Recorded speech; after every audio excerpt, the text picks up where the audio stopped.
l'œuvre de Dieu. Amen. Voilà pourquoi nous nous encourageons et nous nous réjouissons. Quel que soit ce qui nous arrive, quelles que soient les difficultés, les problèmes, mais nous savons que Dieu est fidèle.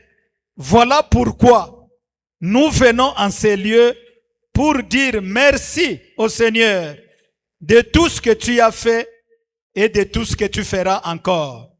Et comme il est au contrôle, voilà pourquoi nous sommes encore en train de continuer à lui faire confiance et aussi à lui recommander la suite du travail, parce que sans lui, nous ne pouvons rien faire, mais avec lui, nous pourrons tout.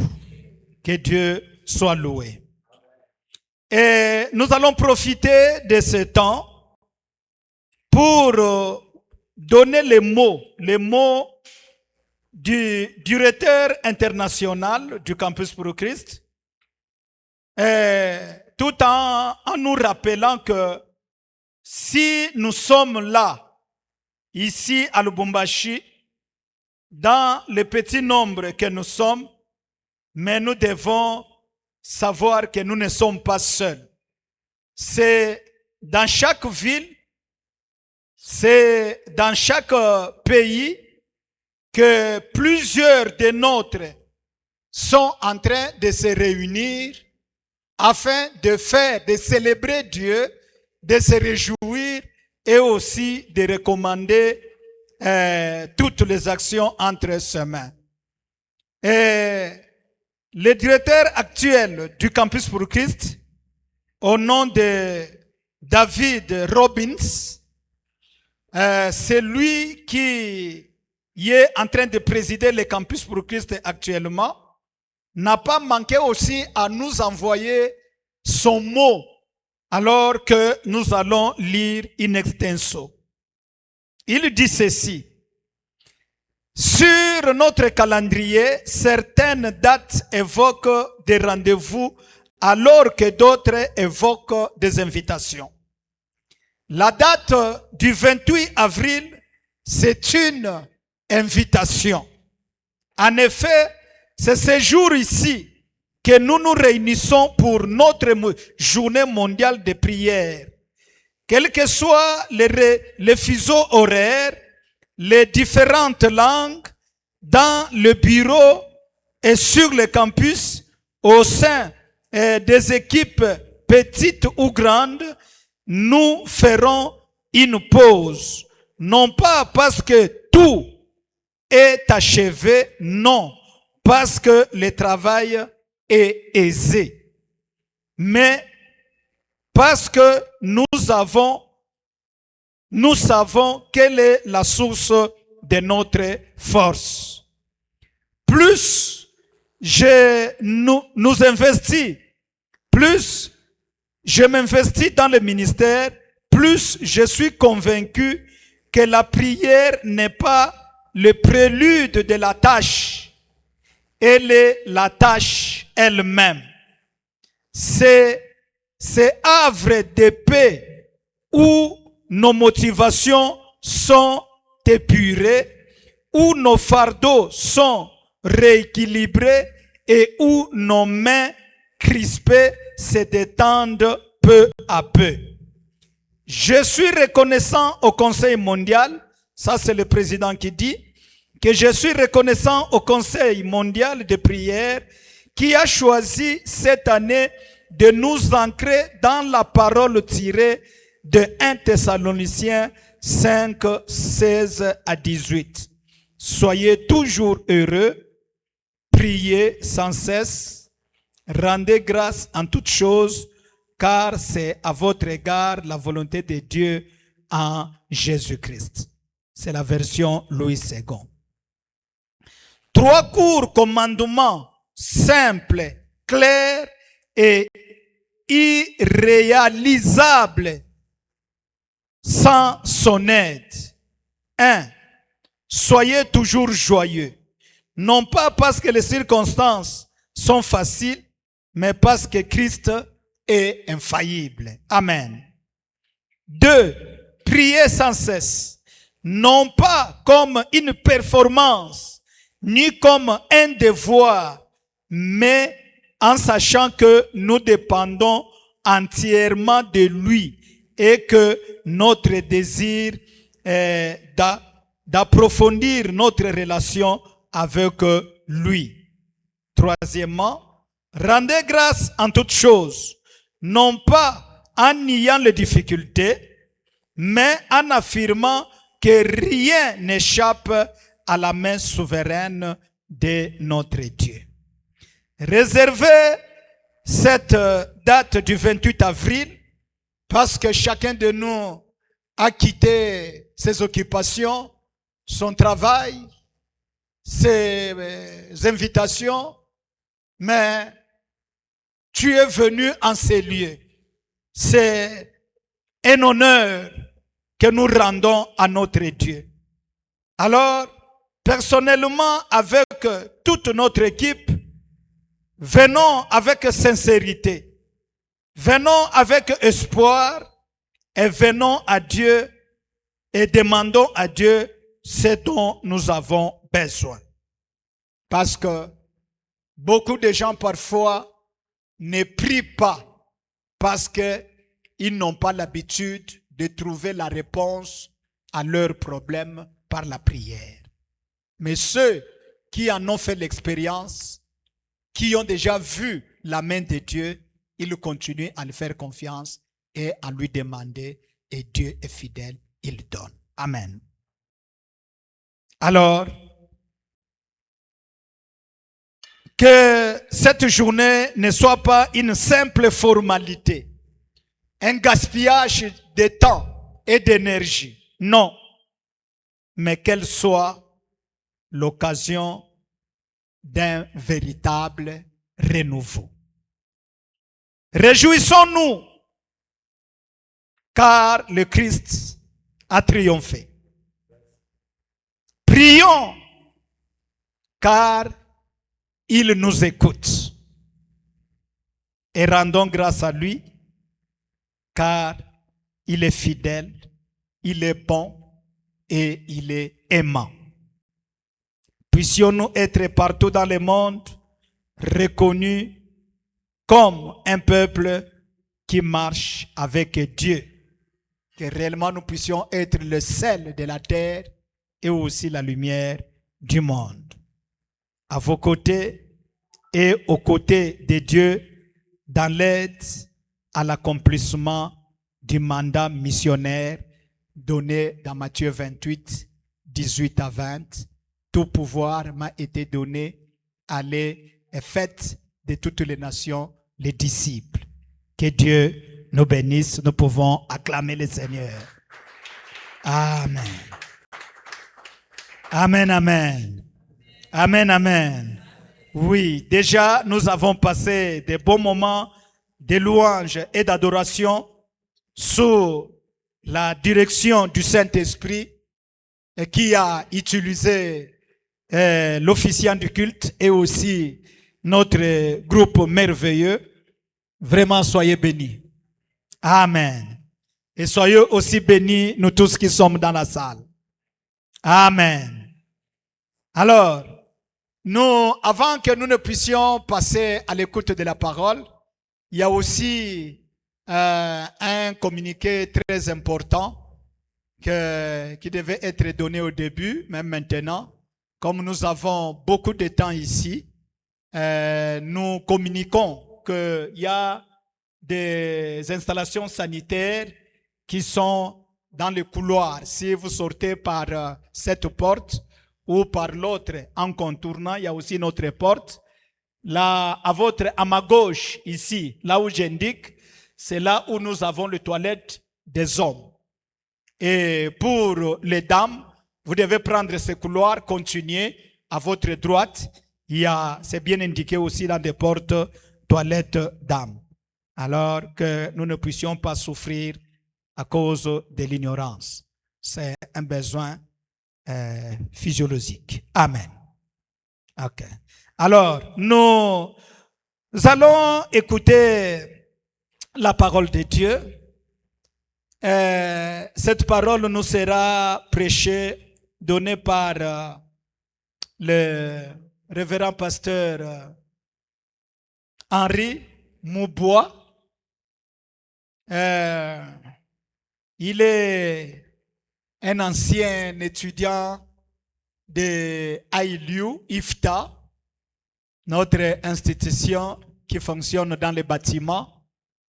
Et là déjà aussi, nous profitons de l'occasion pour vous dire que si nous avons bien voulu que la prière soit ici, alors avant que nous ne puissions remercier l'Église qui nous a accueillis, mais ni moins, en tout cas, nous sommes en train d'entretenir les relations de bon voisinage parce que nos bureaux sont en train d'être aménagés à côté. C'est juste le mur qui nous sépare. Alors, je crois que chacun aura l'occasion de visiter les bureaux qui vont nous accueillir. Alors, c'est encore en chantier. C'est encore dans une masse informe. Alors, et nous croyons que Dieu va donner la forme à cela. Et à côté aussi, il y a notre institution théologique, ILU, IFTA, qui sont déjà même en train d'étudier. Quand ils vont terminer d'ici là, ils vont aussi se joindre à nous. C'est vraiment pour cette raison-là que nous avons bien voulu nous installer ici. Et notre orateur, le pasteur Henri, est un des éléments alors du Campus pour Christ via notre institution IFTA. Et c'est lui qui va nous parler. Il est marié à maman Victorine Kalenga et ensemble, ils ont 3 beaux et jolis enfants.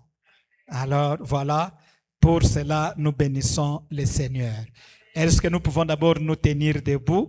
Nous allons juste par un court cantique qui va nous introduire vraiment dans réunir nos pensées dans la parole de Dieu. Et pendant ce temps, le pasteur, le révérend Meshach, pourra s'approcher pour recommander l'orateur à la grâce de Dieu.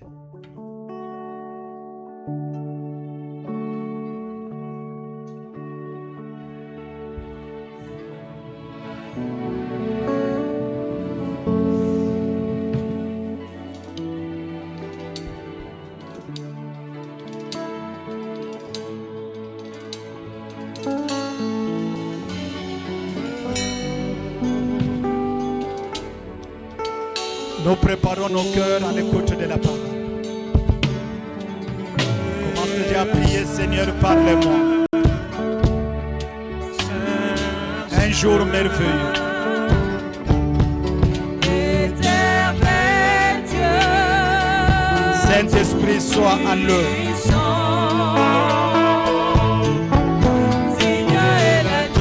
Que ta grâce soit notre partage. L'homme ne vivra pas tout simplement de pain, mais de toute parole qui sort de ta bouche. Viens à notre secours. Tu connais nos maladies. Tu connais nos faiblesses. Tu connais nos manquements. Voilà pourquoi nous sommes venus au-devant de toi. Que ton règne se manifeste dans ce monde. Merci Jésus.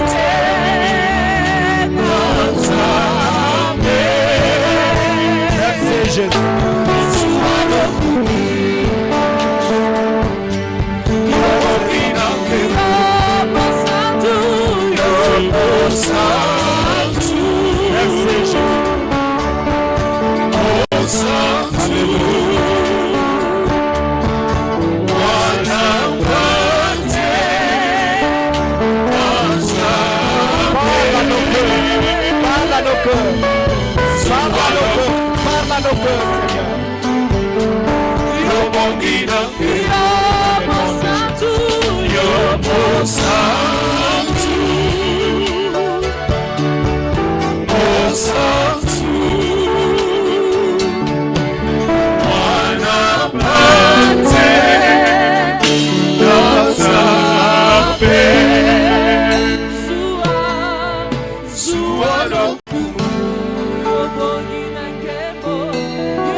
nous avoir encore rassemblés ce matin en ces lieux.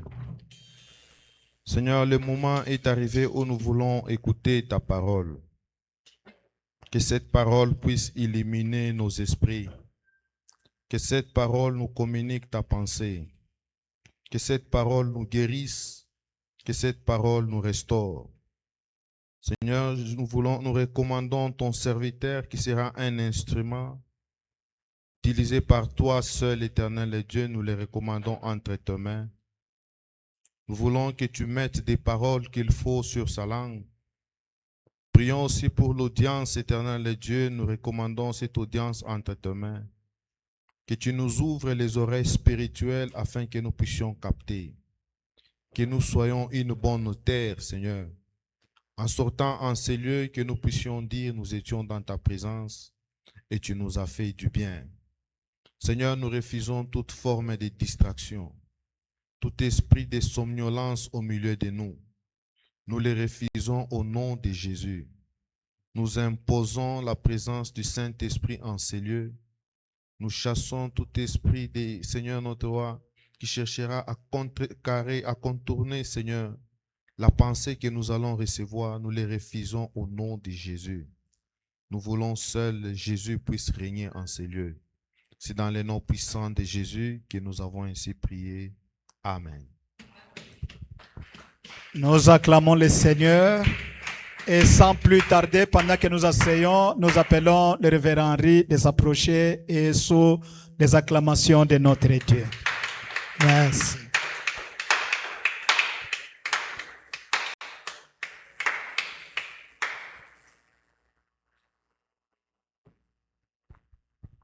Amen.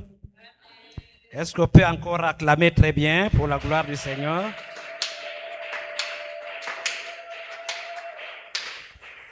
Oui, avant de commencer, il y a un communiqué de la presse qui nous demande, tous ceux-là qui sont un peu loin, si vous pouvez avancer, parce qu'ils n'arrivent pas à bien filmer. Ils ont dit on est éparpillés. Si les autres peuvent déjà avancer, ça sera une bonne chose. Amen.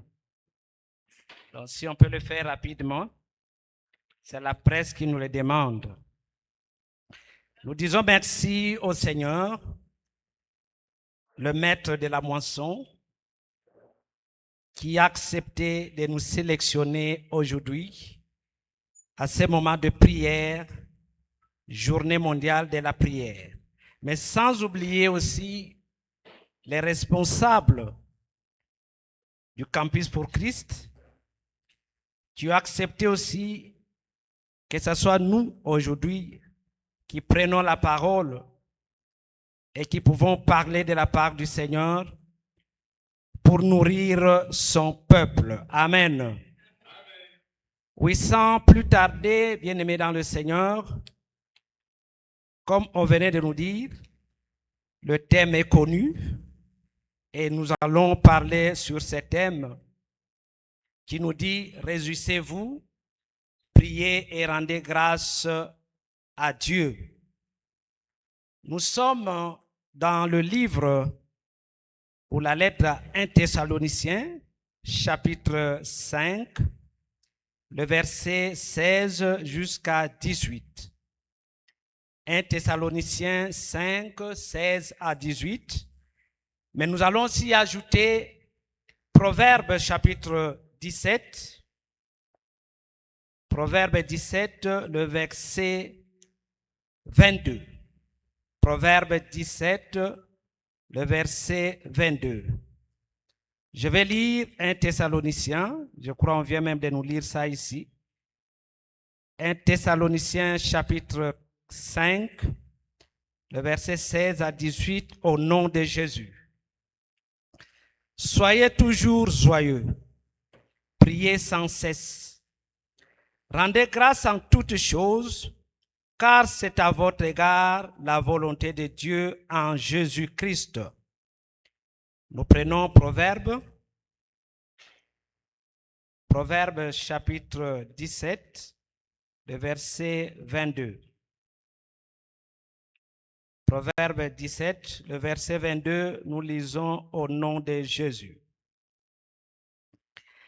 Un cœur joyeux est un bon remède, mais un esprit abattu dessèche les os.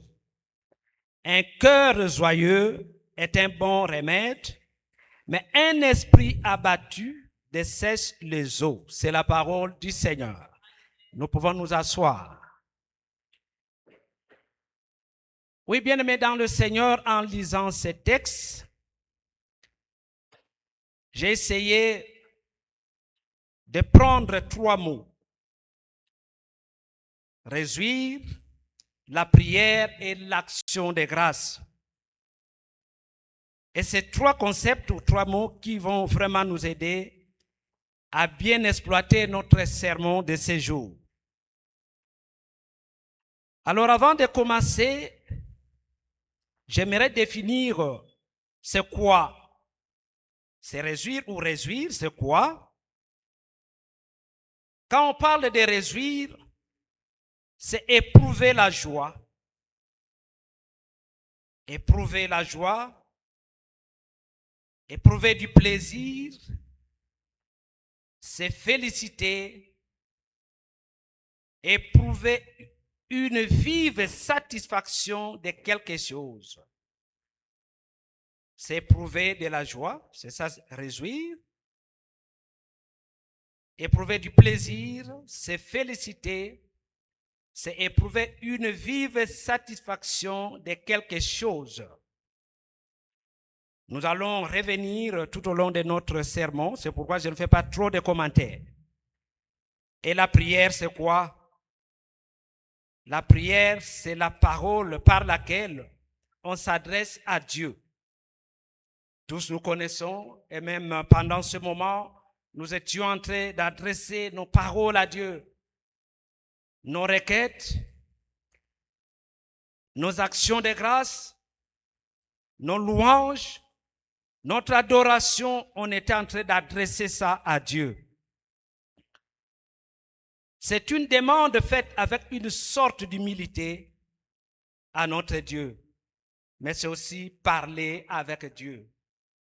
Oui, tous en tant que serviteurs et servantes, nous savons que quand nous parlons avec Dieu, ce n'est pas seulement nous qui sommes en train de parler ou de dire à Dieu nos mots, nos problèmes, mais aussi le Seigneur nous parle. Amen.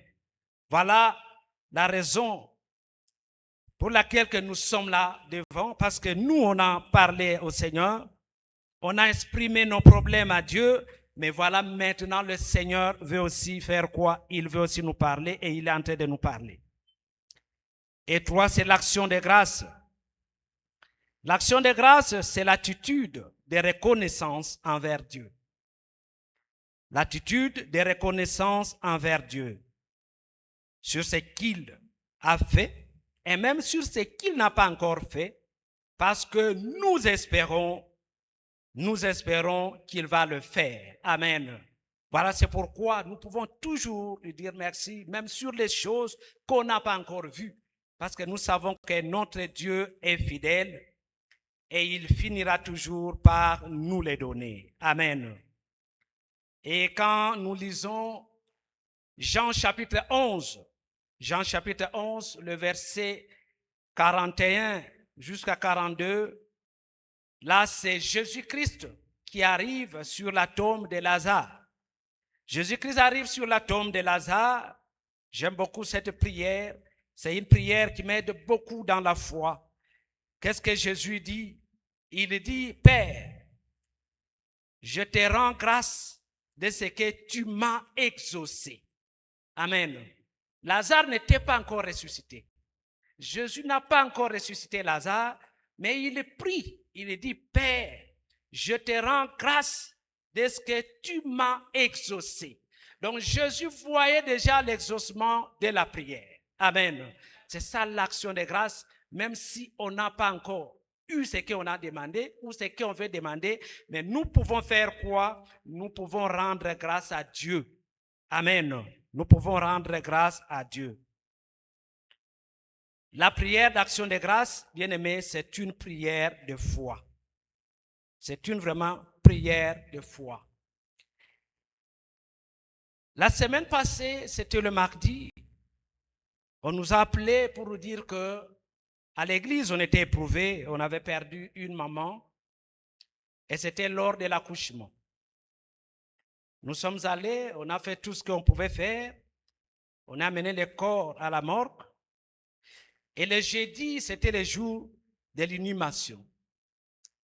Alors j'ai vu comment est-ce que le veuf était en train de prier, c'est un diacre. Il priait, il pleurait, pardon. Comment il était en train de pleurer? Il pleurait vraiment et ça faisait pitié à tout le monde. Cette maman a laissé 4 enfants et le premier a 6 ans. Et vraiment, le veuf pleurait vraiment. Il pleurait, mais c'est un serviteur de Dieu. Alors j'étais là, c'est moi qui avais exhorté même. J'étais là et je le regardais, ça me faisait aussi très mal. Et tout le monde, ça lui faisait très mal. Perdre la femme dans de telles circonstances, les bébés restés, ce n'était pas facile. Mais aujourd'hui, le Seigneur nous dit dans ce texte de 1 Thessaloniciens chapitre 5, le verset 16 jusqu'au verset 18, il nous dit, réjouissez-vous. Je commence d'abord par là, réjouissez-vous. Réjouissez-vous. Bien-aimés, quand nous regardons les mondes, peut-être pendant que nous sommes là, tout à l'heure, l'officiant a dit que chacun de nous prie pour ses problèmes. Je sais que nous avons des problèmes. Votre problème, moi, je ne connais pas. Le mien aussi, vous ne connaissez pas. Mais si je peux prendre l'exemple de ce diacre, ce serviteur, qui a perdu sa femme lors de l'accouchement. Mais ce texte lui dit de faire quoi? D'être toujours joyeux. Est-ce que c'est facile d'être toujours joyeux? Ici, parmi nous, il y a ceux-là, peut-être en sortant de ce lieu, en sortant de ce moment, il y a des factures à honorer. Il y a la nourriture à payer. Il y a les études des enfants. Plusieurs problèmes. Mais des fois, c'est notre santé. Chaque jour ou chaque année est en train de s'affaiblir parce que nous sommes aussi en train de vieillir. La santé est en train d'affaiblir. Des fois, c'est des situations très graves que nous traversons. Mais la Bible nous dit, dans ce texte de 1 Thessaloniciens, d'être toujours joyeux. Amen. D'être toujours joyeux. Et la question que je me pose, est-ce que vraiment, est-il vraiment possible d'être toujours joyeux? C'est cette question que je me pose. Quelqu'un qui traverse des moments difficiles, peut-être l'a perdu le mari, peut-être l'a perdu, je ne sais pas, l'emploi, peut-être aussi quelqu'un qui est chômeur, qui n'a même pas encore d'emploi, ou célibataire qui cherche encore un mari, ou une femme. Je ne sais pas le problème. Mais est-ce que vraiment, est-il vraiment possible d'être toujours joyeux, comme il est écrit dans ce texte? C'est ça la question. Et à cette question que nous allons répondre. C'est à cette question que nous allons répondre. Bien-aimés, dans la vie, l'homme souhaite, tel que nous sommes là, je pense même quand nous avons prié ici pour nos problèmes, personne n'a prié pour demander le malheur. Amen. Je pense que personne n'a prié. Si je posais la question, qui a prié pour demander que le malheur ou l'échec l'arrive, en tout cas, il n'y aura personne. Amen. Tous, nous désirons la réussite. Tous, nous désirons émerger. Tous, nous désirons des bonnes choses. C'est ce que nous désirons tous. Obtenir des bonnes choses. Être heureux. Mais la Bible nous dit d'être toujours joyeux, même dans des mauvaises situations. L'apôtre Paul qui a écrit cette lettre, nous devons aussi comprendre, sa vie n'était pas toujours facile. Sa vie a connu beaucoup de problèmes, beaucoup de tribulations. Il était même emprisonné. Il était même mordu par le vipère. Beaucoup de choses, beaucoup de moments difficiles qu'il a traversés. Mais il nous écrit, il dit, nous devons toujours être joyeux. Alors quand nous lisons ces textes, bien-aimés, vous allez comprendre que ces textes, c'est vraiment un commandement que le Seigneur est en train de nous donner. C'est un commandement. Ce n'est pas quelque chose que nous pouvons être là, on s'est dit, je peux faire quand je veux. Je peux être content, je peux être joyeux quand je veux. Non, mais c'est un commandement que le Seigneur est en train de me donner. Donc vous qui m'écoutez, nous qui sommes là ce matin, bien-aimés, aujourd'hui, nous devons savoir que être joyeux,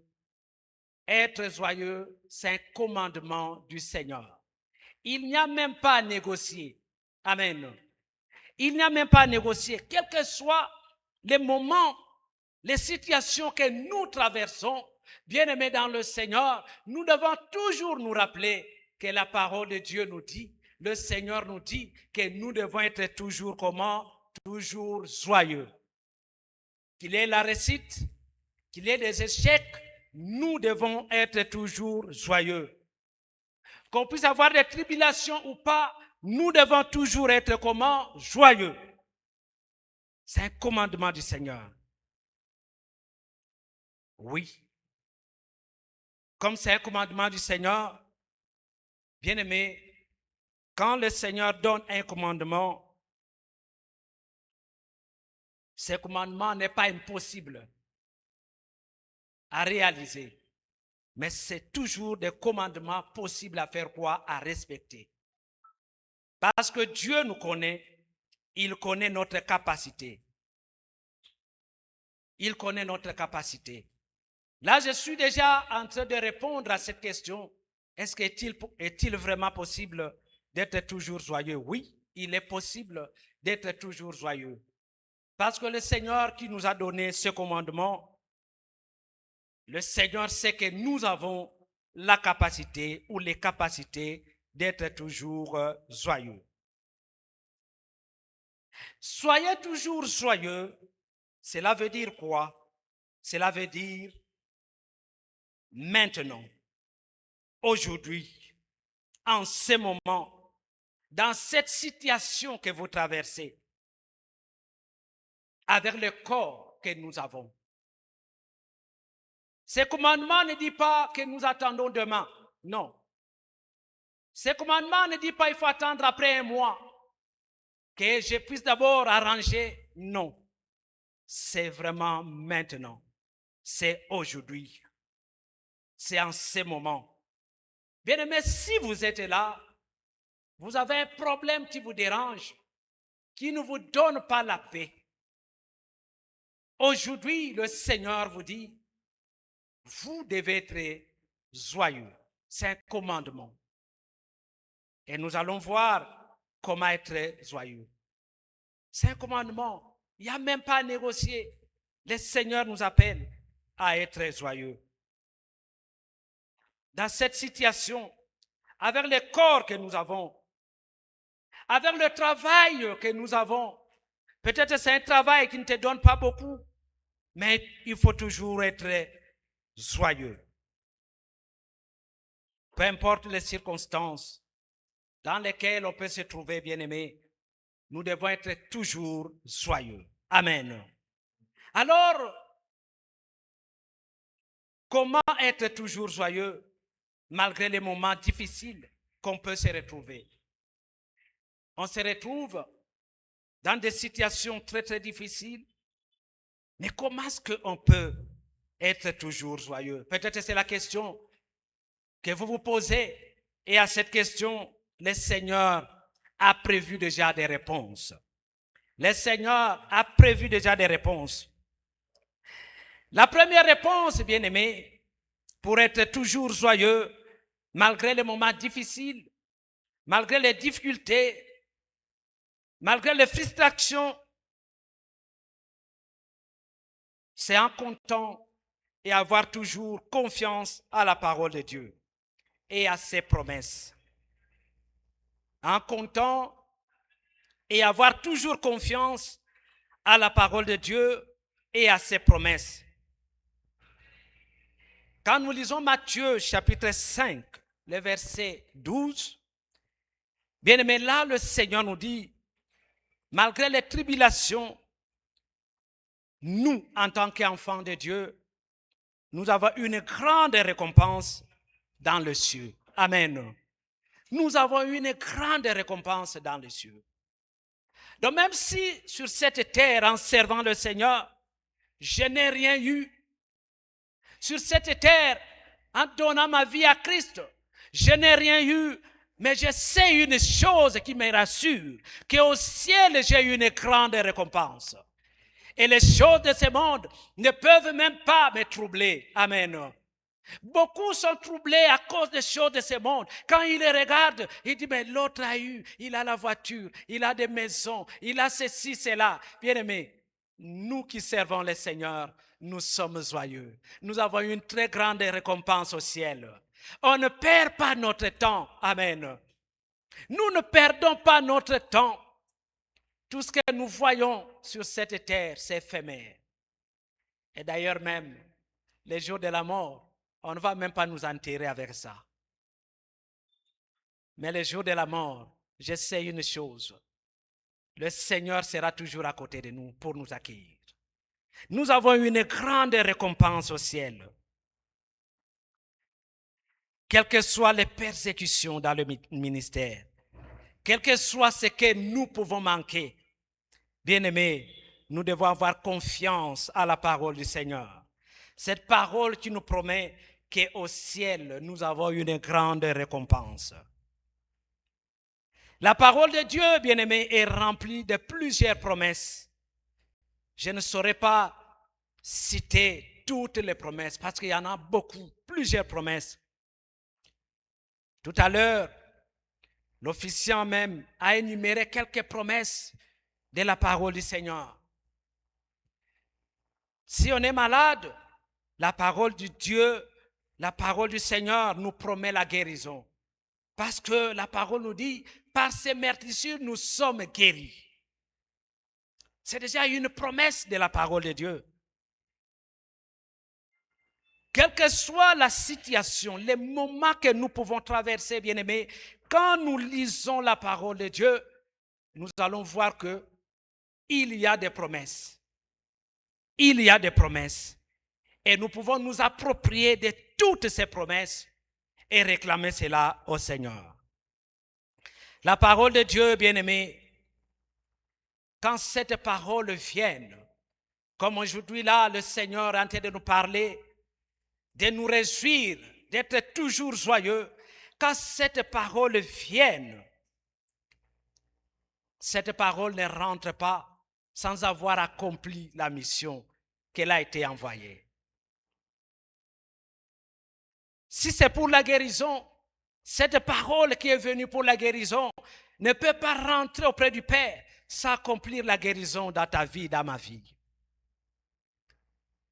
Si c'est pour la délivrance, cette parole ne peut pas rentrer auprès du Père sans accomplir la mission qu'elle a été envoyée, c'est-à-dire nous donner la liberté. Nous devons avoir confiance à la parole de Dieu. C'est ce que Ésaïe 55, le verset 11 est en train de nous dire. Et aussi cette parole, bien-aimé, c'est aussi une sémence qui germe dans notre cœur. Quand nous écoutons la parole de Dieu, quand nous lisons la parole de Dieu, cette parole pousse dans notre cœur et ça produit des fruits. Ça produit des fruits. Les moments difficiles que tu traverses, il y a déjà une promesse du Seigneur. Il y a déjà une solution. dans la parole de Dieu. Et Jésus-Christ nous dit quoi? La parole nous dit que Jésus est à la droite du Père. Bien-aimé, Jésus qui est à la droite du Père, il n'est pas là-bas assis en train de nous regarder, non. Jésus n'est pas là-bas assis en train de nous regarder, non. Il est là-bas, il est en train d'intercéder pour nous. Amen. Il fait un travail pour nous. Alors pourquoi prendre les problèmes comme si c'est toi qui dois donner la solution à ces problèmes? Il y a quelqu'un qui est en train d'intercéder.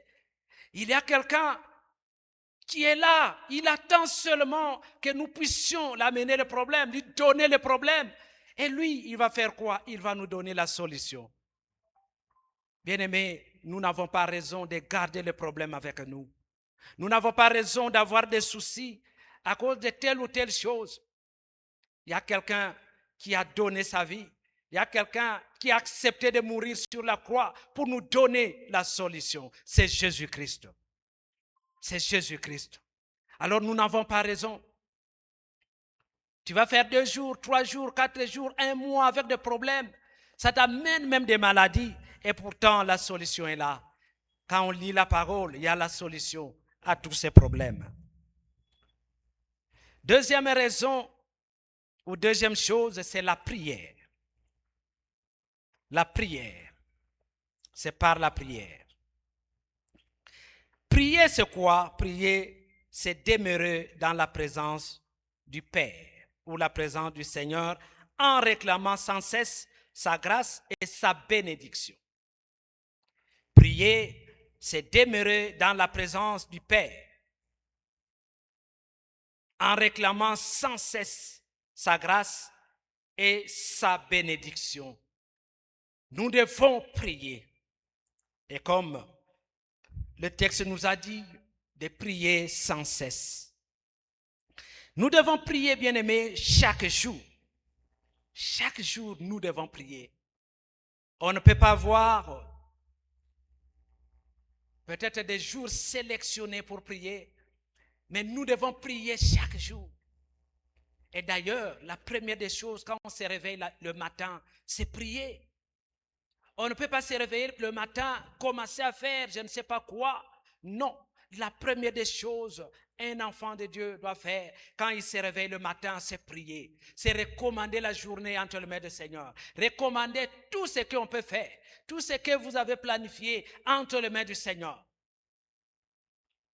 Et même le moyen de transport qu'on peut prendre, nous recommandons cela entre les mains du Seigneur, mais nous réclamons aussi les promesses de la journée. La Bible nous dit que ses bontés se renouvellent chaque matin, chaque jour. Donc chaque jour, bien-aimés, il y a quelque chose que le Seigneur a prévu pour vous, a prévu pour moi. Chacun de nous, quand il se réveille chaque matin, le Seigneur a prévu déjà quelque chose. Et nous, quand nous réveillons, nous devons faire quoi? Il faut réclamer et s'approprier de ce que le Seigneur a promis. Et cela, c'est dans la prière. Nous devons prier chaque jour. Quelles que soient les circonstances. La prière, c'est le transfèrement de nos problèmes à la base, c'est-à-dire au ciel. Nous prenons nos problèmes, nous transférons ça à la base, nous transférons ça au ciel. Et si c'est pour dire, nous n'avons pas raison de garder nos problèmes. Mais souvent, qu'est-ce qui arrive? Quand on dit, prions pour nos problèmes, des fois, on ne sait même pas quel problème que nous avons. Pendant le moment de la prière, on a oublié les problèmes. Mais quand on sort d'ici, les problèmes commencent encore à renaître. Mais tu n'as pas prié. Bien-aimé, Dieu a besoin que nous puissions prier. Cela, c'est pour dire quoi? C'est pour marquer notre dépendance à lui. Nous dépendons de Dieu. Pour marquer notre dépendance à lui. Donc nous devons amener nos problèmes au Seigneur. Et c'est très important. Ne gardons pas nos problèmes. Et troisièmement, c'est la foi ou l'action de grâce. L'action de grâce ou la foi. Nous sommes dans 2 Corinthiens chapitre 6. 2 Corinthiens chapitre 6. Je pense que c'est mieux de lire. 2 Corinthiens chapitre 6. Le verset 10. 2 Corinthiens 6, le verset 10. Je vais lire au nom de Jésus. Comme attristés, et nous sommes toujours joyeux. Comme pauvres, et nous en résistons plus légers. Comme n'ayant rien, et nous possédons toutes choses. Amen. Comme n'ayant rien, mais nous possédons toutes choses. Donc à la main, on n'a rien, mais on croit, on voit qu'on a toutes choses. À la main, on n'a rien. On ne possède rien, mais dans mon cœur, dans mon attitude, je sais que je possède ce que j'ai besoin. Amen. Bien aimé, la prière, c'est quoi? J'ai quelques définitions. Peut-être vous aussi, vous pouvez avoir votre définition de la foi. Mais j'ai essayé de définir la foi comme si. La foi en Christ, c'est la confiance. C'est la confiance. C'est croire que Christ est ce qu'il dit être. C'est croire, c'est la confiance, c'est croire que Christ est ce qu'il dit être. Et qu'il fera ce qu'il dit. Il fera ce qu'il dit qu'il fera. C'est la confiance, c'est croire ce que Christ dit. Ce que Christ dit être. Et ce qu'il fera, ce qu'il dit qu'il fera. Donc quand Christ dit, je suis la résurrection, moi je dois faire quoi? Je crois que Christ est la résurrection. Et même si je mourrais aujourd'hui, je serai ressuscité. Amen. Donc je ne peux pas paniquer. Quand Christ dit, il donne la guérison. Moi, je crois, même si je suis malade aujourd'hui, je sais que Christ va faire quoi? Il va me donner quoi? La guérison. Je serai guéri. Parce que Christ a dit. Et Dieu ne ment pas. Il n'est pas comme un homme. Dieu ne ment pas. Ce qu'il dit, il le fait. Ce qu'il dit, il le fait. Mais souvent, nous ne comprenons pas ces choses. Il y a quelque chose de fois qui me fait rire, si je peux dire ça. C'est quand nous allons à l'hôpital. Vraiment, peu de gens, quand le médecin dit quelque chose, qu'ils le refusent. Peu de gens. Ou bien qu'ils le doutent. Peu de gens. Et d'ailleurs, quand on revient à la maison, le médecin a dit ceci. Le médecin a dit ceci. Je ne peux pas faire ceci. Je ne peux pas faire ceci. Donc, on est là, ça devient une chanson. Même les enfants.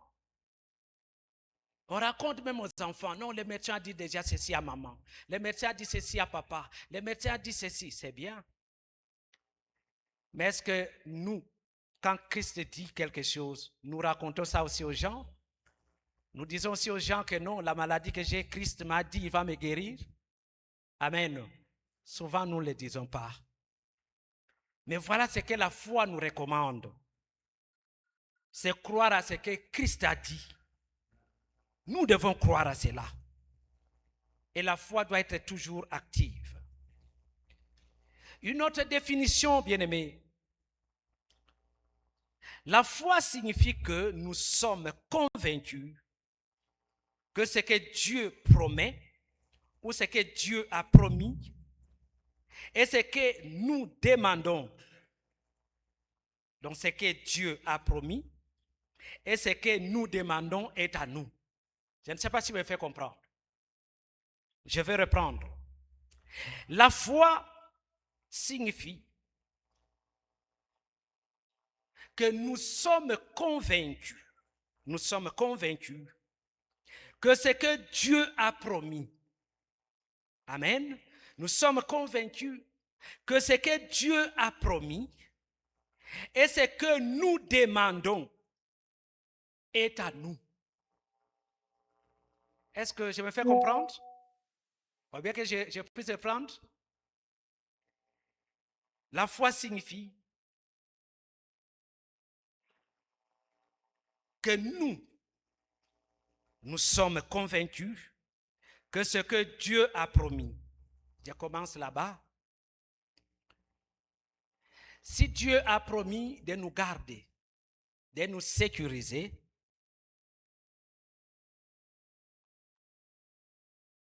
et que moi, dans ma prière, avant de dormir, avant de sortir, je demande à Dieu, je dis, Père, tu as promis, c'est toi qui nous gardes, c'est toi qui nous protèges. Voilà, je vais sortir de la maison et je pars en ville, je pars au boulot. Père, protège-moi. Je fais cette prière et quand je fais cette prière, je suis convaincu de ce que Dieu a promis et de ce que j'ai demandé, c'est-à-dire la sécurité, je l'ai obtenu. Amen. Je l'ai obtenu. Je pense que c'est clair. Je l'ai obtenu. Je dors la nuit. La Bible nous dit, c'est lui qui garde Israël. Je prie. Je dis, Père, c'est toi, le Dieu qui garde Israël. C'est toi le Dieu qui me garde. Toi, tu ne sommeilles ni ne dors. Je vais dormir. Et Seigneur, rien ne va perturber mon sommeil. Donc, pas d'insécurité, que ce soit physique ou spirituelle. C'est ce que Dieu a dit. Je prends cette parole, cette promesse, je prie et je demande que rien ne puisse déranger mon sommeil. Et quand je demande, je crois que j'ai obtenu quoi? La vraie sécurité. Amen. Alors je ne peux pas dormir en train d'écouter qui passe dehors, mais bien aimé, ça ne me regarde pas. Amen. Ça ne nous regarde pas parce que nous avons déjà demandé. Et j'ai déjà obtenu la sécurité de Dieu. Quand je commence à douter, bien aimé, ça devient difficile. Les doutes, c'est l'assassin de la foi. Les doutes, c'est l'assassin de la foi. Quand nous demandons avec foi et on commence à douter, bien aimé, c'est compliqué. Et on risque de ne pas être exaucé. Ne posez pas de questions, mais ça va arriver comment? Nous nous approprions seulement de la promesse de Dieu, c'est tout. Et je prie et nous prions. Le reste, Dieu lui-même sait comment est-ce qu'il va accomplir cela. Ce n'est pas notre problème. Amen. Ce n'est pas notre problème. Mais des fois, nous, on demande, mais c'est comme ça le diable nous distrait. On commence à se poser des questions, mais ça va arriver comment? Tu pries, tu as besoin d'argent. Oui, mais Dieu est ton Père. Dis, Père, j'ai besoin d'argent. Tu pries. Mais juste après la prière, parce que Dieu dit que nous ne pouvons pas nous inquiéter. Juste après la prière, tu commences à dire, mais ça va arriver comment? Est-ce que je ne peux pas appeler d'abord l'oncle? Est-ce que je ne peux pas appeler d'abord la tante? Mais bien aimé, là c'est limiter Dieu. Amen. Et là c'est les doutes qui s'installent. Si on prie pour demander quelque chose au Seigneur, limitons-nous là-bas. Le reste, Dieu lui-même sait comment il va s'en occuper. Amen. Lui-même, il le sait. Limitons-nous là-bas. Ce n'est plus notre problème. Moi, j'ai pris la promesse et j'ai prié. Le reste, c'est lui-même. Il sait comment est-ce qu'il va exaucer ma prière. Donc, c'est un peu ça. Donc, ce que nous avons demandé est à nous et nous l'avons reçu. Même avant de le recevoir, de le voir ou de le sentir. Nous devons croire que Dieu nous a exaucés. La foi, c'est la capacité de croire. La capacité de croire à la possibilité pour Dieu de faire des miracles. La capacité de croire à la possibilité pour Dieu de faire des miracles. Une telle foi s'attend à ce que Dieu confirme sa parole avec des signes qui l'accompagnent. Amen. Que Dieu confirme sa parole avec les signes qui l'accompagnent. Quand nous lisons Actes chapitre 3, le verset 4. Actes chapitre 3, le verset 4. La foi a permis à Pierre et à Jean, la foi a permis à Pierre et à Jean d'ordonner à un boiteux, je crois que c'est l'histoire que nous connaissons très bien, un boiteux qui se trouvait près du temple de marcher. La foi. Ces hommes de Dieu, quand ils ont vu ces messieurs, ces boiteux, qui voulaient quelque chose, j'ai vraiment aimé leur déclaration. Ils ont dit, bien sûr, ces messieurs avaient besoin d'argent, mais ils ont dit, nous, on n'a pas d'argent. On n'a pas quelque chose à te donner. L'argent là que tu demandes, nous, on n'a pas ça. Mais nous avons quelque chose.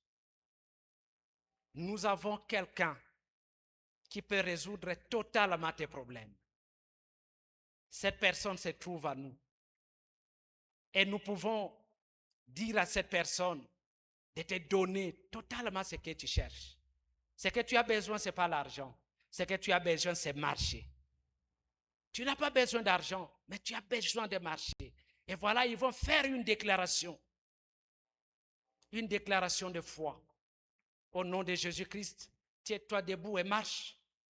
Bien-aimé, cet homme a marché. Il a marché sans difficulté. La Bible ne dit pas que non, il a essayé d'abord de marcher. Non, la Bible nous confirme, il a marché. Et pourtant, depuis sa naissance, il ne marchait pas.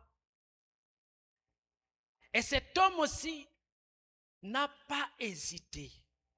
Quand il a écouté la parole qui lui dit, tiens-toi debout et marche.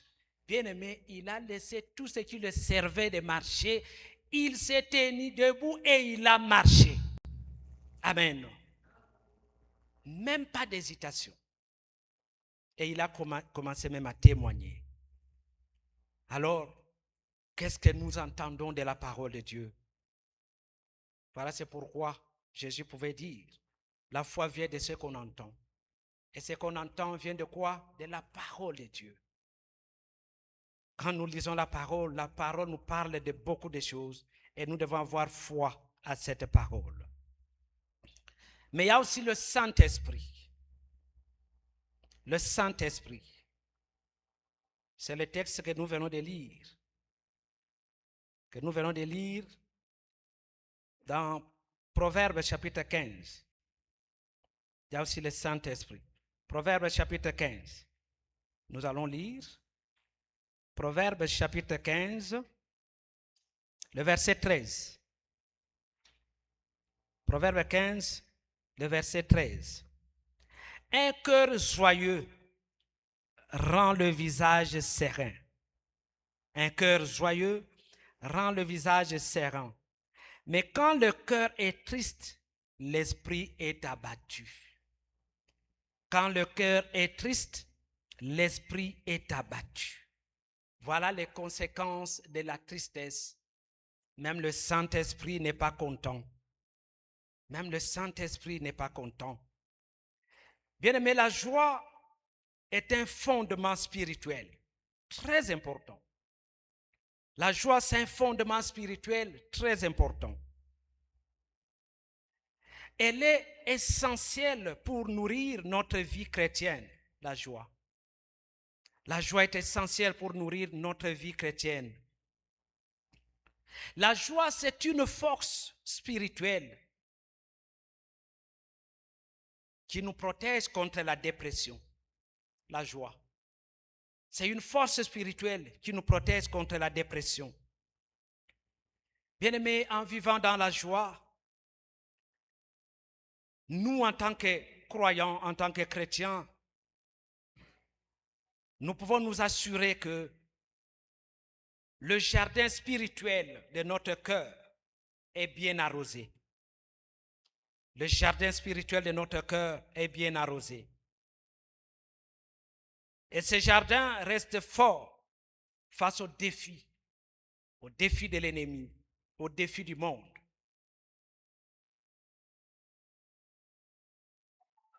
Et nous devons savoir aussi, la joie, ça fait partie des fruits du Saint-Esprit.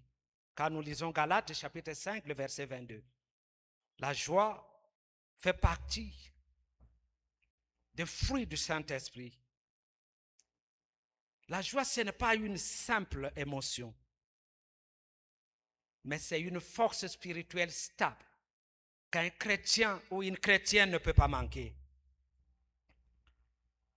Nous ne pouvons pas manquer la joie, bien-aimés dans le Seigneur. Parce que quand nous manquons la joie, notre cœur est abattu. Notre esprit est abattu. Alors, il nous est vraiment recommandé. Vous voyez pourquoi le Seigneur nous donne ses commandements, nous recommande d'être toujours joyeux. Toujours joyeux malgré peut-être les frustrations, les problèmes qu'on peut traverser. Bien-aimés dans le Seigneur, nous pouvons avoir la foi, c'est bien. Nous pouvons aimer Dieu, c'est bien. Nous pouvons venir avec quoi que ce soit pour offrir au Seigneur. Mais si notre cœur est sec,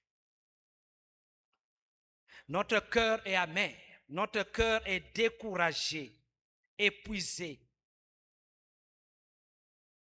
bien-aimés, nous devons savoir, notre jardin spirituel devient stérile. Parce que la Bible nous dit de donner avec joie. Même quand nous donnons, on doit donner avec joie. Quand nous offrons au Seigneur, nous devons le faire avec joie. Nous pouvons beaucoup prier.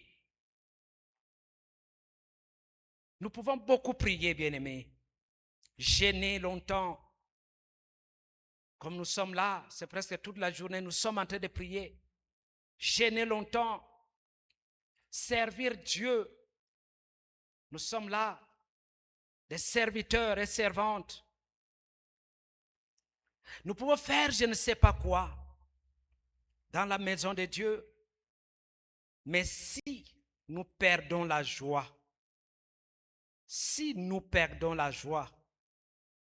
nous devenons très très fragiles intérieurement. On devient fragile.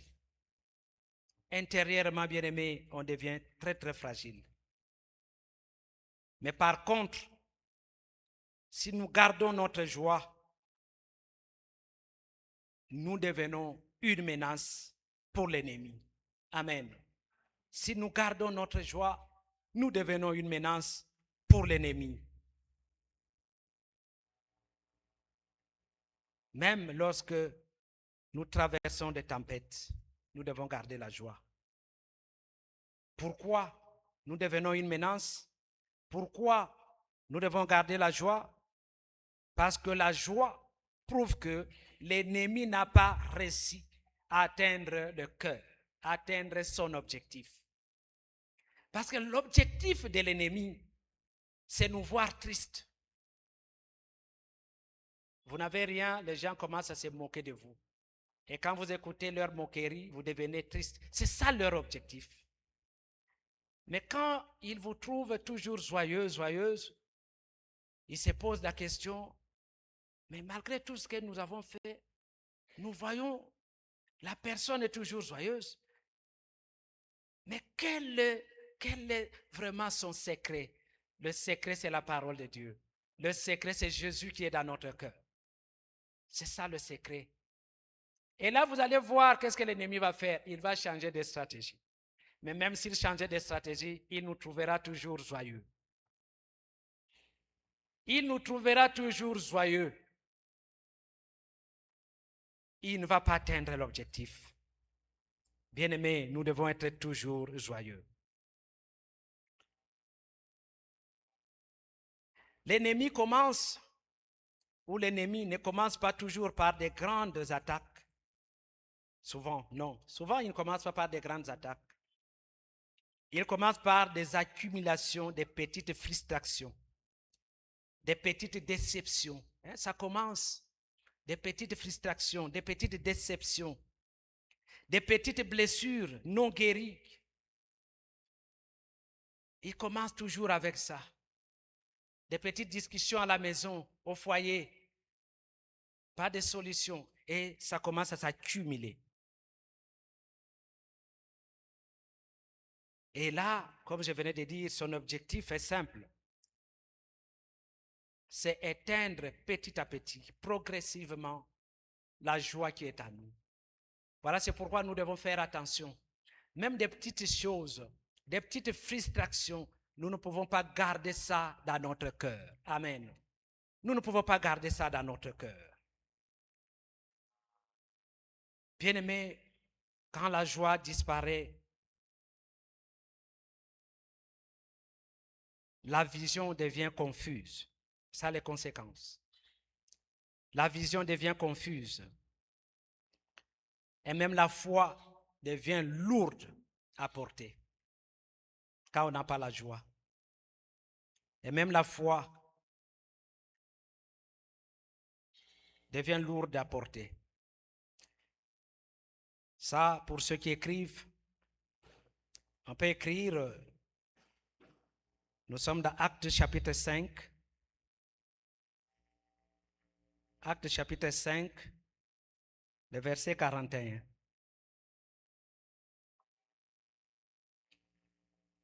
Acte 5, le verset 41.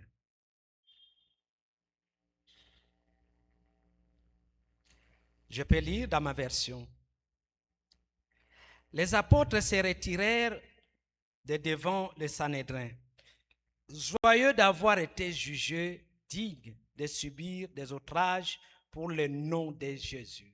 Amen. Vous voyez, les apôtres n'ont même pas, malgré ils étaient jugés, malgré il y avait un problème, il y avait des frustrations, mais ils ont gardé la foi pour que la vision ne devienne pas confuse. Ils ont gardé la joie pour que la vision ne devienne pas confuse. Et c'est très important, bien-aimés. Ils ont gardé aussi, parce qu'ils ont gardé la joie et ils ont continué la marche. Ils étaient toujours contents. Mais bien-aimés, quand la joie est protégée, quand nous avons la joie, voilà les conséquences quand nous gardons toujours la joie. Comme ce texte venait de nous dire, quand nous gardons la joie, quelque chose de puissant se produit. Quand quelqu'un garde sa joie, quelque chose de puissant se produit.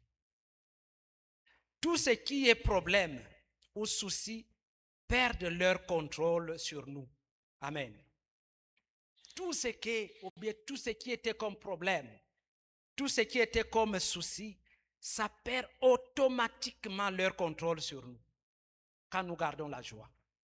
Donc ça ne peut plus nous contrôler. Les problèmes existent, mais ces problèmes ne gouvernent plus notre cœur. C'est ça, la joie pour un chrétien. Les problèmes existent, mais ces problèmes ne gouvernent pas mon cœur. Amen. Oui, ça ne gouverne pas, ça ne me contrôle pas. Ça ne contrôle pas notre vie. Je me rappelle plusieurs fois ma femme qui me dit, quand il y a un problème, elle vient, Papa Henri, voilà, il y a ça. Et moi, d'habitude, je suis calme. Quand elle me parle comme ça, d'habitude, je suis calme. Alors, quand je suis calme, des fois, ça la dérange. Et elle va revenir encore. Et s'il revient 2 ou 3 fois, la finalité me dit, mais est-ce que tout ce qui se passe là, toi, tu ne vois pas? Et là, je dis, maman, moi là, je n'ai pas le temps de mettre les soucis. Parce que je sais qu'il y a déjà quelqu'un qui a pris mes soucis. Et ces problèmes-là que tu me parles, dès que tu m'as dit, je l'ai soumis déjà à lui. Et il donnera la solution. Et des fois, vous allez voir, elle me regarde. Elle manque même les mots. Mais quelques temps après, elle va trouver réellement, c'est lui qui a pris nos soucis. Il donne la solution. Et réellement, il donne la solution, bien-aimé. Donc, les problèmes ne peuvent pas me gouverner ou gouverner mon cœur. L'ennemi peut faire des bruits. Il peut faire des bruits autour de nous. Il peut faire des bruits. Mais il ne peut plus pénétrer notre intérieur.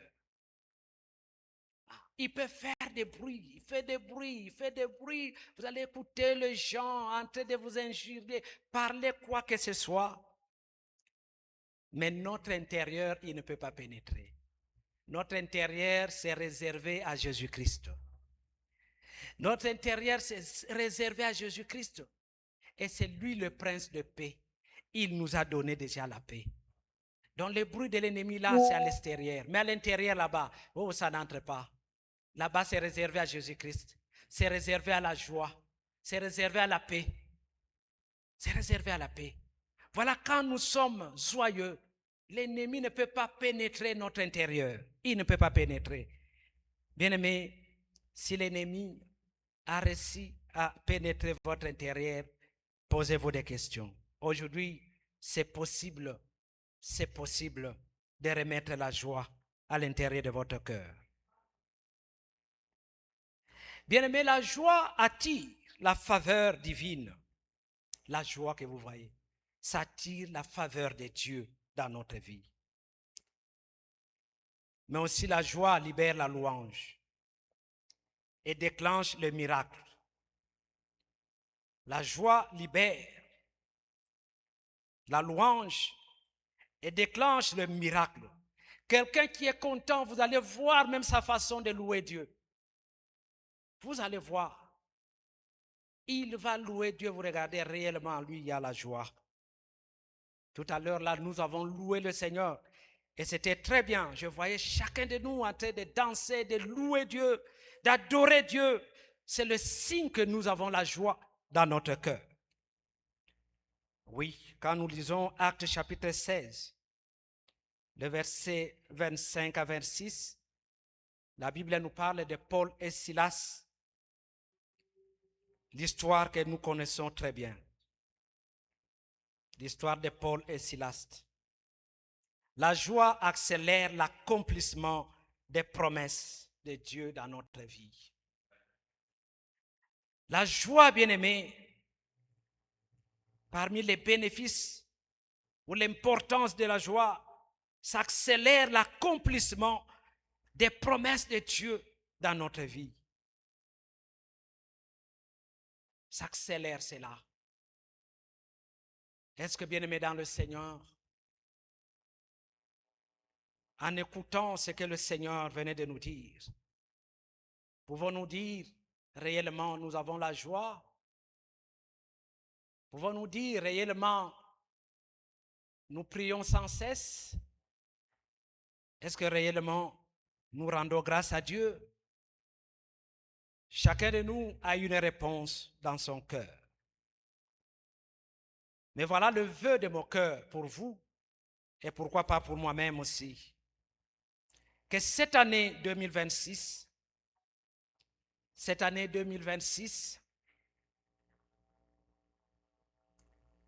que notre joie ne sera pas négociable. Cette année 2026, notre joie ne sera pas négociable. J'aimerais que chacun de nous puisse retenir cela. Que cette année 2026, si 2025, J'ai eu à négocier ma joie, mais 2026, ma joie ne sera pas négociable. Je serai toujours dans la joie. Quels que soient les problèmes, quelles que soient les situations, je serai toujours dans la joie. Parce que moi, j'ai foi que le Seigneur m'a déjà exaucé. Ces problèmes est éphémère. La solution est là. Alors je ne peux plus négocier ma joie avec le diable ou bien avec quelqu'un. Non. Qu'ils parlent, qu'ils injurient, qu'ils disent roi, qu'ils calomnient, qu'ils puissent avoir. Bien-aimé, ma joie ne sera pas négociable. Et mon jardin spirituel sera bien arrosé par la joie du Seigneur. Le jardin spirituel de mon cœur, notre jardin spirituel, sera bien arrosé par la joie du Seigneur. Je me réveille le matin, à midi, le soir, la nuit, je sais que mon cœur est toujours content, mon cœur est toujours joyeux, parce que mon jardin spirituel, mon jardin est arrosé par la joie du Seigneur. Par la joie du Seigneur. Bien-aimé, aucune attaque de l'ennemi ne nous volera notre force. Non. Aucune attaque du diable ne peut nous voler notre force, ne peut nous voler notre joie. Nous ne sommes pas les premiers à être attaqués. Nous ne sommes pas les premiers. Jésus a été attaqué. Jésus a subi beaucoup de choses. Mais nulle part, Jésus était triste pour cela. Non. Nulle part. Et nous aussi. L'attaque du diable ne peut pas nous voler la force que nous avons, ne peut pas nous voler la joie que nous avons. Bien-aimés, pour terminer, je vous conseille encore de choisir la joie. Et la joie vous conduira à la victoire. Choisir la joie et la joie nous conduira à la victoire. Si nous voulons la victoire, choisissons la joie. Si nous voulons l'échec, choisissons la tristesse. Mais pour aujourd'hui, je vous dis une chose, choisissons la joie. Choisissons la joie. Et la joie nous conduira à la victoire. La victoire devant n'importe quelle situation que nous pouvons traverser. La joie nous conduira à la victoire. Choisissons la joie. C'est la parole du Seigneur. Que le Seigneur nous bénisse.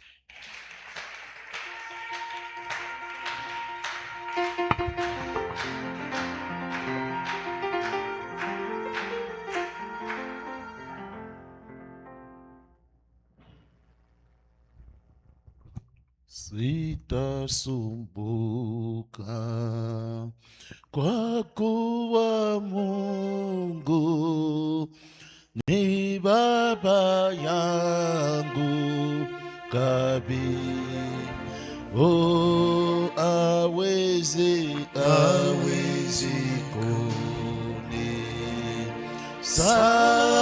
kunisamehe migeni ingawa akitifi. Oh, haleluya, sijaiona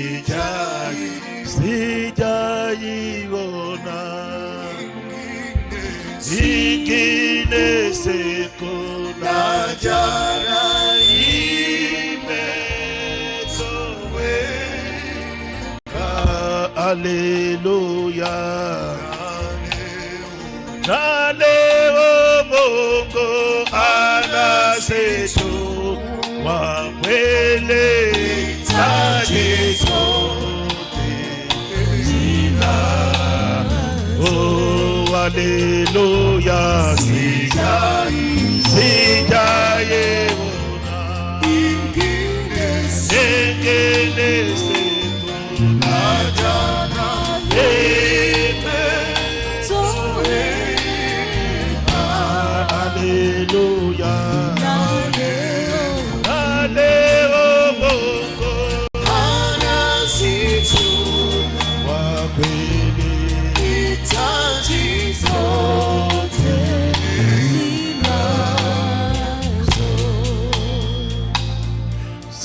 nitasumbuka kwa kuwa Mungu kweli ni baba yangu kamili. Oh, hawezi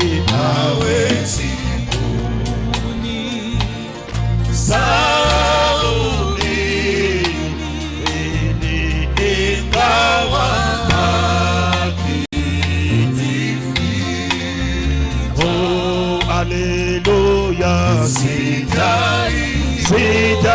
sijaiona yengine sikuna jana imetoweka. Hallelujah, Mungu anasijua kweli hitaji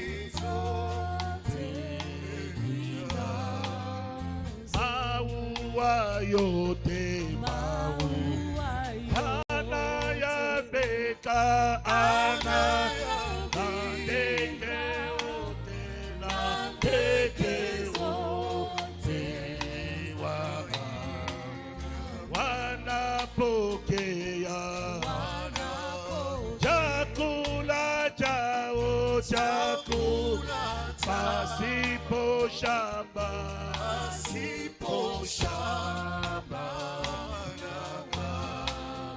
oh, hallelujah,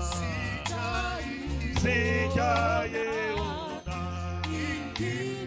yengine sikuna jana imetoweka. Hallelujah,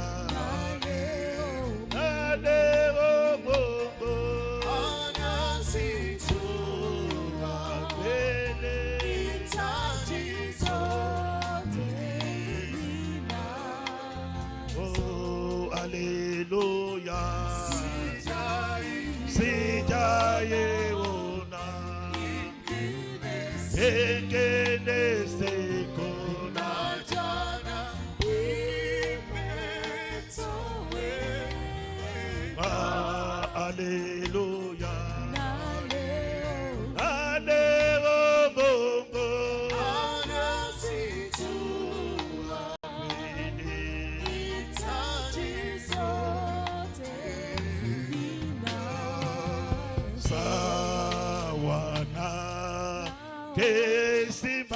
safi yenye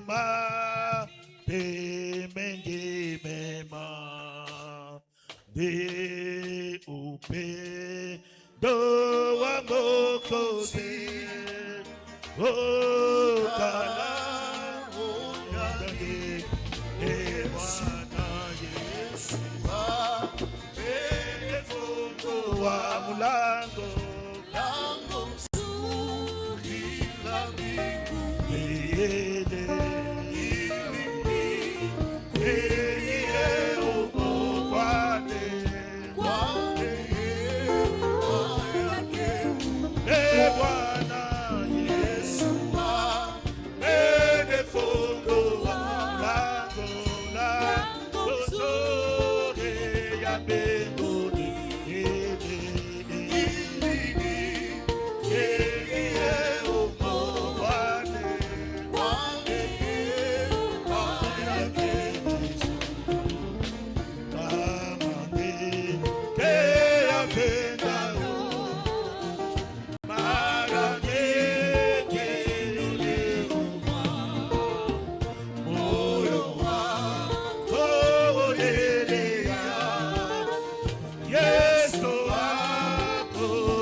me dit, priez. Jusqu'à présent, vous n'avez rien demandé. Demandez en fait que votre joie soit parfaite. Nous avons un Dieu qui donne la joie que le monde ne peut pas donner. Nous avons un Dieu qui donne l'argent qu'il ne peut pas s'échanger avec l'argent. Je veux que tu élèves ta voix, que tu dises au Seigneur, toi tu as dit demander afin que ma joie soit parfaite. C'est sur base de cette parole que je m'approche près de toi. Seigneur, je lève mes yeux vers toi. Seigneur, je lève mes mains vers toi. Rends ma joie parfaite. Rends ma joie parfaite. Le monde n'a pas pu me donner cette joie. L'argent n'a pas pu me donner cette joie. Je viens à toi. Nous sommes en train de prier. Au nom de Jésus. Élève ta voix, parle au Seigneur.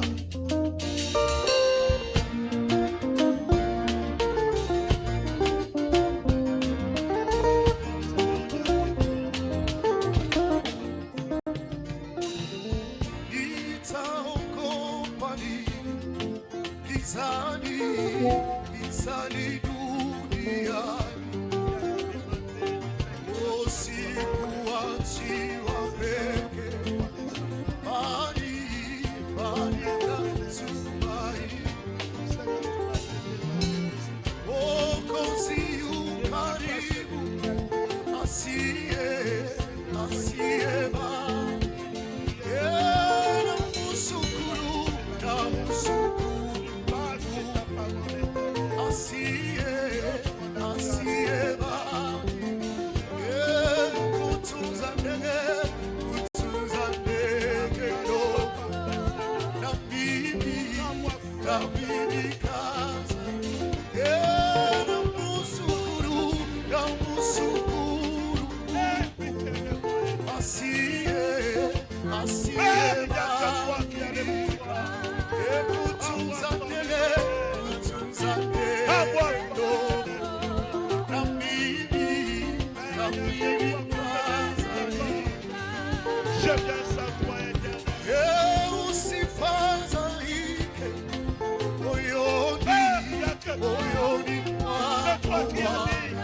Invoque-moi, je vous répondrai. Seigneur, voilà pourquoi nous venons à toi. Toi qui as dit, demandez, je rendrai votre joie parfaite. Au nom de Jésus, voilà pourquoi nous nous lèvons, Seigneur, en ton nom éternel. Toi qui m'as promis, tu rendras ma joie parfaite éternelle. Voilà pourquoi nous venons à toi.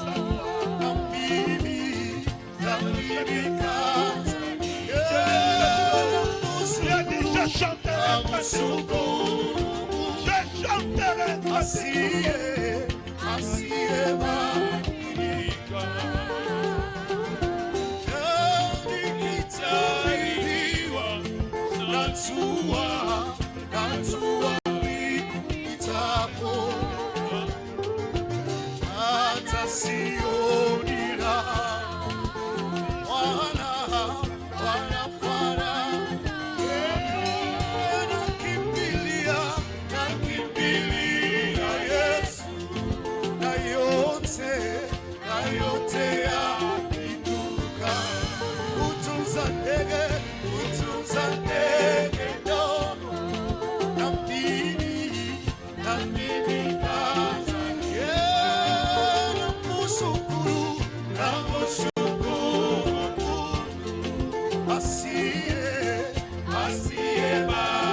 Il n'y a que toi. C'est toi qui me parles.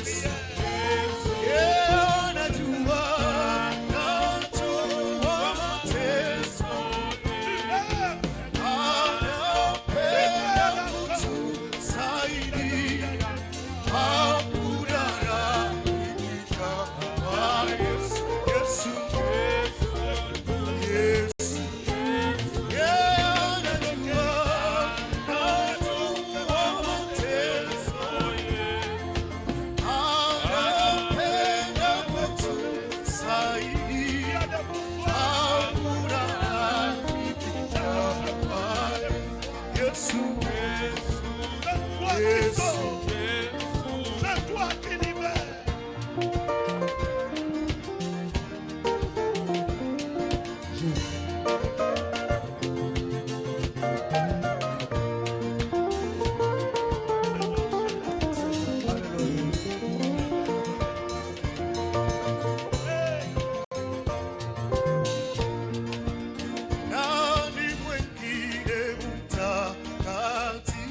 Yesu, Yesu.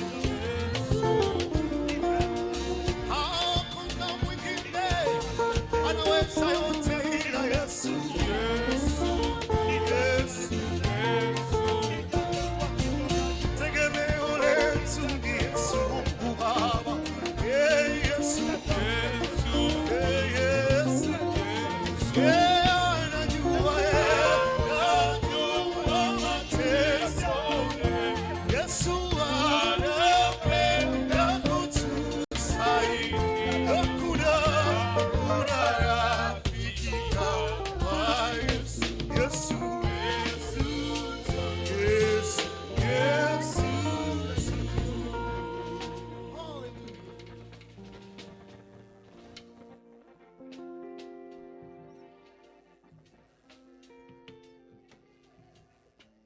C'est toi qui as dit, tu chanteras un cantique nouveau.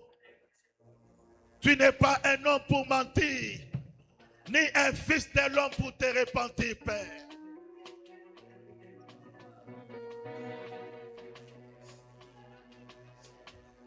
Seigneur, nous te rendons grâce. Seigneur, nous voici devant toi. Dieu de toute grâce. Dieu de toute puissance. Dieu grand, fort et redoutable. Jéhovah Sabaoth, c'est toi notre Dieu. Éternel Dieu des armées, c'est toi.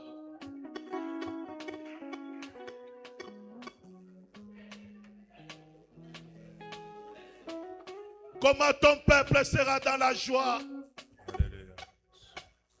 Seigneur, nous avons besoin de toi. C'est toi la source de notre joie. C'est toi notre joie, Père.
Yesu ni wimbo Oh Yesu.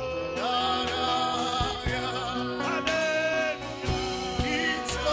nitamsifu hata milele, na nitamuona yuko mbinguni. Yesu ni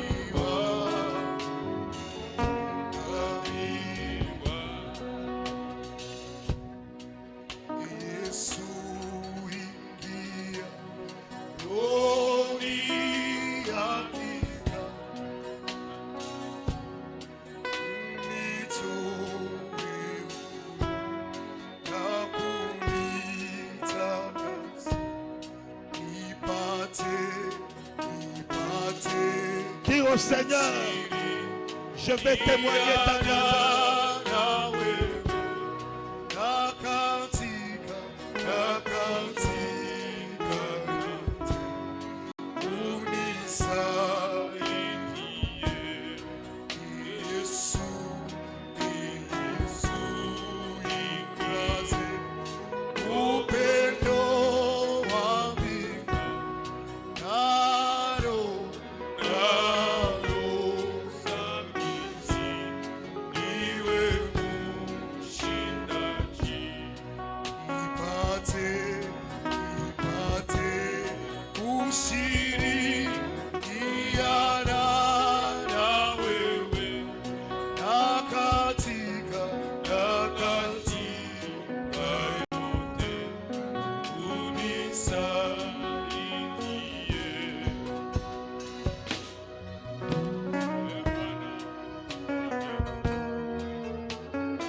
Nous sommes tous debout. Je veux que tu pries pour le salut de ta famille. Prie pour le salut de tes enfants. Prie pour le salut des membres de ta maison. Il n'y a que le Seigneur qui connaît qui est sauvé, qui n'est pas sauvé. Il y a de ceux-là qui entrent à l'église, mais qui ne sont pas sauvés. À quoi ça nous servirait de nous retrouver seuls au ciel? Mais nos parents ne sont pas au ciel. Nos frères ne sont pas au ciel. Élevons nos voix vers le Seigneur. La Bible me dit, crois au Seigneur Jésus. Tu seras sauvé, toi et ta famille. Nous sommes en train de prier au nom de Jésus. Prie pour le salut de ta famille. Dis Seigneur, que ta lumière éclaire les membres de ma maison. Sauve les membres de ma maison. Sauve mon mari. Sauve ma femme. Sauve mes enfants. Prie pour le salut de tes enfants. Prie pour le salut. Seigneur Dieu, notre Père.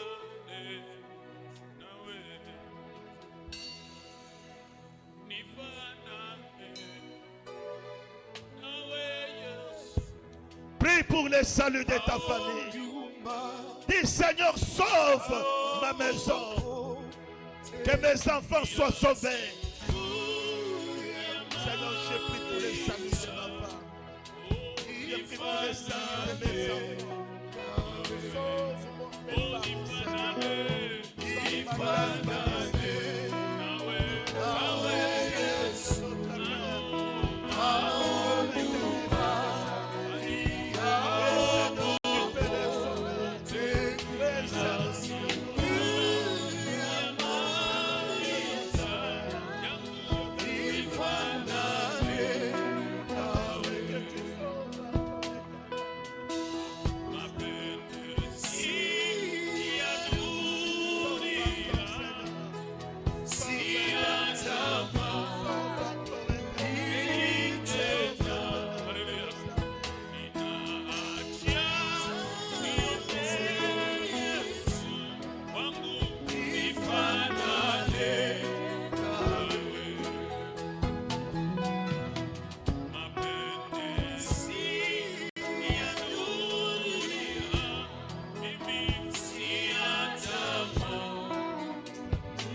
concernant ton ministère.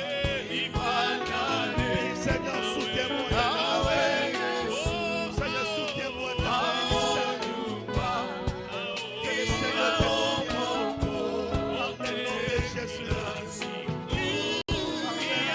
le nom de Jésus.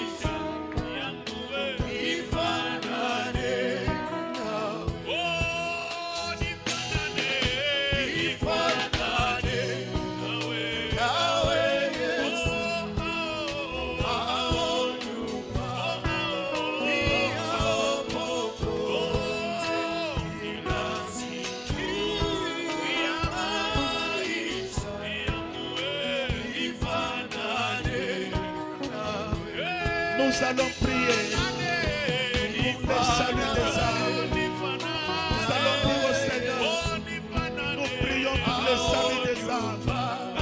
Que Dieu utilise son Père, que les âmes soient sauvées, que l'Église travaille pour le salut des âmes. Par le nom de Jésus.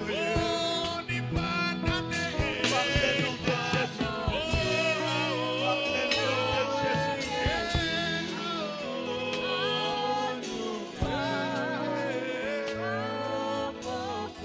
Nous allons prier. Nous allons prier pour le salut des âmes. Que l'Église se réveille pour le salut des âmes. Que mes amis se réveillent pour le salut des âmes. Que mon entourage soit l'entourage des hommes et des femmes assoiffés pour le salut des âmes. Prions que le Seigneur, la Bible dit, la moisson est grande, il y a peu d'ouvriers. Prions pour le salut des âmes. Prions pour les ouvriers. Élevons nos voix au nom de Jésus. Seigneur, nous prions pour le salut des âmes. Nous prions pour les ouvriers. La moisson est grande. Il y a peu d'ouvriers. Seigneur, suscite les ouvriers au milieu de nous, Père. Envoie tes ouvriers au milieu de nous, Seigneur. Nous prions pour le salut des âmes. Nous prions pour les ouvriers du royaume. Par le nom de Jésus. Par le nom de Jésus. Au milieu des étudiants. Au milieu des professionnels. Dans nos églises.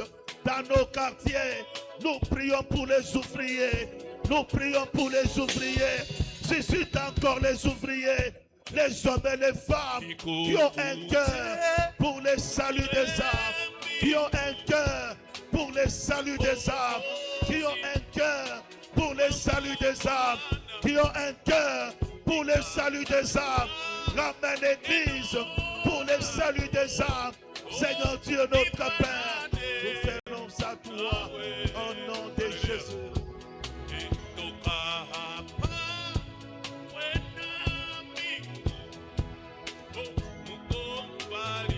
Je veux que nous prions pour la santé des serviteurs de Dieu.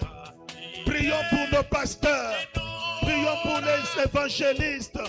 Que Dieu les garde en bonne santé. Que Dieu les épargne de la mort, des incidents. Au nom de Jésus. Prions pour la santé des pasteurs. Prions pour les encadreurs. Prions pour les anciens. La bonne santé leur soit accordée. Que Dieu les garde longtemps possible. Seigneur, nous prions pour la bonne santé.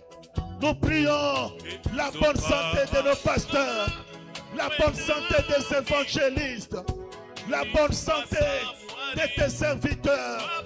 Oui, Seigneur Dieu notre Père. Implorant ta grâce et ta miséricorde. Garde-le en bonne santé. Garde-le en bonne santé. Garde-le en bonne santé. Garde-le en bonne santé.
dimanche, j'étais quelque part.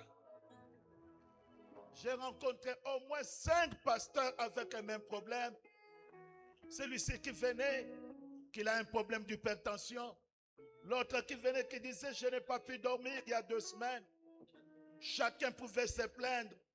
Et ces derniers temps, si vous constatez, vous ne pouvez pas passer une semaine sans recevoir une mauvaise nouvelle qu'il y a un serviteur de Dieu qui vient d'être enterré.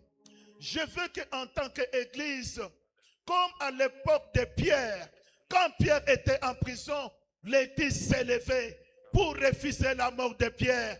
Je veux que tu t'élèves, tu fasses une prière pour dire, je ne vais pas enterrer mon pasteur cette année.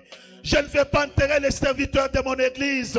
Je chasse tout esprit de mort. Nous sommes en train de prier pour refuser d'enterrer nos pasteurs. Nous refusons de voir nos pasteurs être comptés parmi les diabétiques, être comptés parmi les hypertendus. Le problème n'est pas uniquement la charge du travail, mais il y a aussi autre chose qui s'ajoute. Au nom de Jésus, je refuse la mort de mon pasteur. Je refuse la maladie. Au nom de Jésus, je refuse la mort de ces évangélistes. Au nom de Jésus, au nom de Jésus, au nom de Jésus, au nom de Jésus.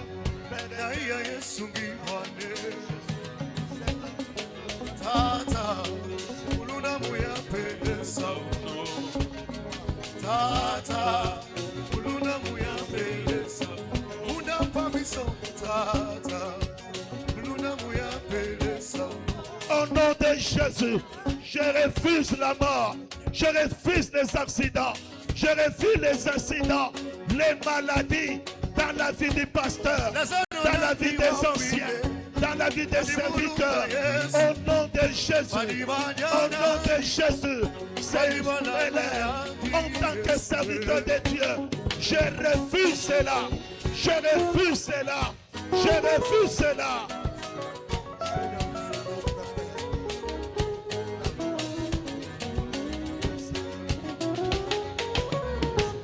Yes, I am. Yes, I am. Yes, I am. Yes, I am. Yes, I am. Yes, I am. Oh, I'm it. Oh, yes, I am. Oh, Sagapaga. Oh, yes, I am. Hey, Kumamaze. Oh, yes, I am. Yes, I am. Yes, I am. Yes, I am. Yes, I am. Yes, I am. Yes, I am. Yes, I am. Oh, Mamitata. Oh, yes, I am. Yes, I am. Oh, yes, I am. Ah, Kumamaze. Oh, yes, I am. Oh, we can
tele, tele.